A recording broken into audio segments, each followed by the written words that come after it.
और मैंने अपने आप को रियल रखा था लॉकअप में, तो मुझे इतना कुछ Yeah. स्ट्रगल करने की जरूरत नहीं पड़ी। ऑडियंस भी उसी को पसंद करती है जो बिल्कुल प्योर स्वच्छ होता है। अप्रिशिएट भी Yeah. करती हूँ उनको, लाइक भी करती हूँ, क्योंकि मैं Yeah. उनकी सीरियसली बहुत रिस्पेक्ट करती हूँ। So hello everyone, welcome to IWM Buzz. This is your host Shubhajit. I have with me the lovely Anjali over here. We are going to be talking about Lockup, an interesting journey in the show, and all the lovely things that she's going to be doing in the near future. First of all, welcome to IWM Buzz, Anjali.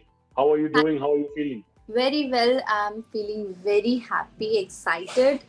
And how are you? I am good as well. I'm very happy right now talking to you after this amazing show. And I think it's only going to get better here onwards. But Sure. मुझे सबसे पहले एक चीज बताइए, whenever you're a part of a reality show, people see, जो बाहर लोग होते हैं उनका एक अलग पर्सपेक्टिव होता है. They only see what they are shown. But contestants, when they're there, a lot of struggles which they go through, the audience doesn't even realize. So when you get trolled for something, when you get, आपको जब कोई negativity face करना होता है for things which are probably beyond your control, does it break your heart? Struggle, I'm saying कि struggle उनको करना पड़ता है जो डबल फेसेस रखते हैं, और मैंने अपने आप को रियल रखा था लॉकअप में, तो मुझे इतना कुछ स्ट्रगल करने की जरूरत नहीं पड़ी। और जो भी था बहुत स्ट्रेट फॉरवर्ड था मेरी तरफ से, जो भी था बहुत क्लियर था, और मेरे को बाहर आके ऐसा कुछ स्ट्रगल करने की जरूरत नहीं पड़ी जिसमें कुछ मेरे को डिफेंड करना हो, कुछ प्रोटेक्ट करना हो, किसी को सफाई देनी हो। So there is nothing. या वंडरफुल। जैसी लॉकअप में थी वैसी मैं बाहर हूँ। अरे क्या बात है, वंडरफुल। टेल मी समथिंग, एक होता है fighting spirit. The results are not in your control, but the fighting spirit, that's always there. Your leg was injured, you were down and out, but then you did not give up. अंदर से वो शक्ति, that confidence, where does it come? Were you always like this since childhood, या फिर as in when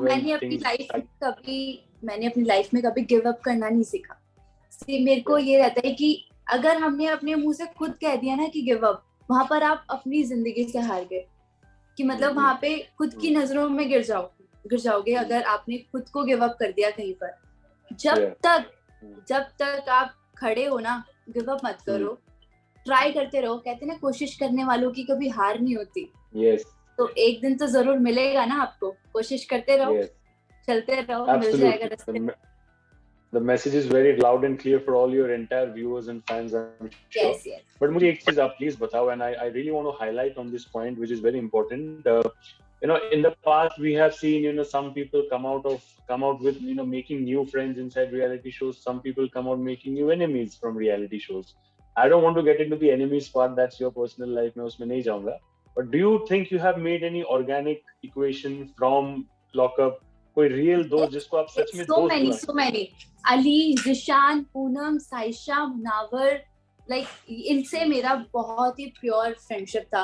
अभी तक lockup के बाद मैं इन सब से नहीं मिली हूँ, मतलब पर्सनली हम नहीं बैठे हैं साथ में और बात नहीं की है, तो मुझे नहीं पता है कि उनका बाहर रिएक्शन क्या होने वाला है। वो जैसे लॉकअप के अंदर थे वैसे बाहर भी होंगे या नहीं। तो आई विश कि जैसे वो बाहर थे वैसे वो अंदर भी हों। सॉरी, मतलब जैसे वो अंदर थे वैसे वो अंदर थे वैसे बाहर ही हो। You're having manifestations, I can understand. Yeah. Very good. But tell me something, I hope, whatever you mentioned about your friendship and equation with them, that continues for everybody. But I have to particularly talk about Munawar because, आप दोनों का जो ये chemistry था, whatever it was, the friendship, etc., it was a huge hit among the audience. Manjuli, I think that was what the name that was given by your fans to you. मुंजली, हाँ, sorry. तो ये जो है, ये प्यार मोहब्बत आप दोनों को एक साथ हासिल हुआ from the audience because of the real personalities you had.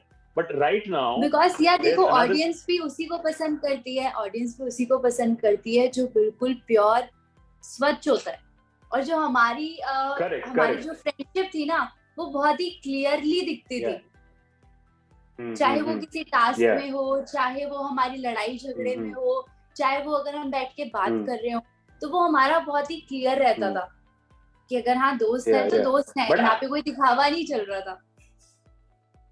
but my question is exactly a continuation of what you said right now. Yeah. Social media पे आप बोलो या फिर YouTube में बोलो, a lot of people are probably feeling that आप दोनों का जो equation दिखाया गया था, that was probably, just to get attention from the audience in a positive way. No. So do you क्या want to होता है add ना, something to that? क्या होता है ना कि जो हम अंदर फील कर रहे होते हैं घर, मतलब जेल के अंदर, वो बहुत अलग चीज होती है। जो बाहर चल रहा है वो बहुत अलग है। हमें नहीं पता है कि बाहर क्या दिखाया जा रहा है। हमारा जब कनेक्शन टूट रखा होता है बाहर की दुनिया से, जब हमें पता ही नहीं होता कि बाहर चल क्या रहा है एग्जैक्टली, और हमारे पास कोई बताने को नहीं है, हमारे पास कोई बात करने को नहीं है। तो जब वो एक बॉन्ड किसी से हमारा बना होता है तो हम उन्हीं से शेयर करते हैं ना। तो वो हम एक दूसरे से चीजें शेयर करते थे।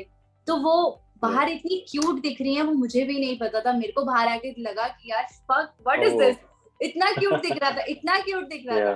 तो वो आई रियली रिस्पेक्ट #मुंजली फैंस, जिन्होंने इतना प्यार दिया, इतनी प्यारी प्यारी एडिट्स बनाई। Really respect. इसमें बहुत मेहनत लगती है और जितना मुझसे हो पाता है मैं देखती भी हूँ, अप्रिशिएट भी करती हूँ उनको, लाइक भी करती हूँ, क्योंकि मैं उनकी सीरियसली बहुत रिस्पेक्ट करती हूँ। #अंजलियंस की, और चाहे वो मुनावर्स के फैन हो और क्या नाम है मुंजली फैंस हो, सबकी बहुत रिस्पेक्ट करती हूँ। बट एक चीज मुझे बताओ, अभी तो everybody they very happy seeing, कुछ दिन पहले I think people were very happy to see Munawar with his girlfriend. I think they had gone out for a romantic date and people, the paparazzi had captured them, fans बहुत खुश हुए थे। But since you guys are friends, of course friends talk about their lives with each other. उसने आपको show में अपने girlfriend के बारे में कुछ बोला था? हाँ, उसने मुझे बताया था आई हैव समवन आउटसाइड, तो मुझे उसके बारे में पता था और उसने मुझे उस पार्टी में उस पे इंट्रोड्यूस भी करवाया। Okay. Yes. Wonderful. If I have to ask you one last question, कि ये जो lockup का entire journey था, of course, it has made you a lot more famous, it has made you a lot more popular because of all the good reasons. But अगर one चीज that you have learned from the show which you would want to carry over, for the rest of your life, वो क्या चीज होगा? लोगों को परखना सीखा, लोग किस प्रकार के होते हैं वो सीखा मैंने, कि किस जब मतलब ऐसी क्या क्या आपकी लाइफ में मुसीबत आ सकती है जहाँ पे लोग पलटते भी हैं, जब आपके साथ लोग खेलते भी हैं, तो आपको वहां पर कैसे टैकल करना है। और ये रियल लाइफ में होना बहुत जरूरी है। इसका एक्सपीरियंस मुझे लॉकअप ने दिया है, जो आने वाली मेरी जो लाइफ है, जो बहुत काम आने वाला है, कि लोग कब पलट जाएंगे कुछ नहीं पता भाई, किसी पे भरोसा मत करो। So ये सबसे बड़ी सीख जो मेरे को लॉकअप से मिली। Wonderful. So I think you can identify chameleons a lot better in your life here onwards. But thank you so much for talking to us. It's a pleasure. I hope and wish you all the best for everything that you do in your life. Looking forward to meeting you in person very soon. Thank you so much. God bless. Thank you. Bye-bye.